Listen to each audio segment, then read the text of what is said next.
Deadline ng paghahain at pagbabayad ng buwis sa mga lugar na apektado ng habagat at pinalawig ng BIR. Detalye ng balita mula kay Bal Gonzalez, RH5. Good morning, Kakosa. Kuya Angel, magbibigay ang Bureau of Internal Revenue ng karagdagang panahon na makapagbayad ng buwis ng walang penalty. Ang mga taxpayer na apektado ng malawakang mga pagulan na dulot ng Southwest Monsoon o habagat sa bisa ng Revenue Memorandum Circular number 89 na pirmado ni Commissioner Charlito Martin Mendoza. Inilipat sa Lunes, Agosto 17 ang mga deadline na pumapatak mula Agosto 10 hanggang 16.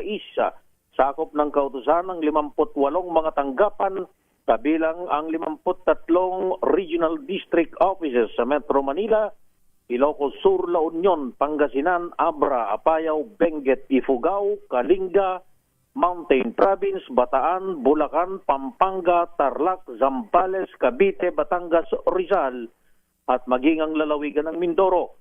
Kasama rin dito ang 5 large taxpayer division o taxpayers division. Ayon kay Commissioner Mendoza, layunin nito na bigyan ng sapat na panahon ang mga taxpayers na unahin ang kaligtasan kaysa mangamba pa sa kaakibat na mga multa. Kasabay nito ay naglabas din ang BIR ng bank bulletin para atasan ang mga authorized agent banks na tanggapin ang bayad hanggang Agosto 17 nang walang penalty kasama ang e-filing, e-payment, EFPS at manual. Ang memo ay alinsunod sa Memorandum Circular 123 na inilabas ng opisina ni Pangulong BBM na nagpapaintulot ng work from home arrangement sa mga tanggapan ng gobyerno sa Metro Manila at 15 lalawigan sa buong bansa. Ako si Bal Gonzalez, DZRH, una sa Pilipinas, una sa Pilipinas. Maraming salamat, Bal.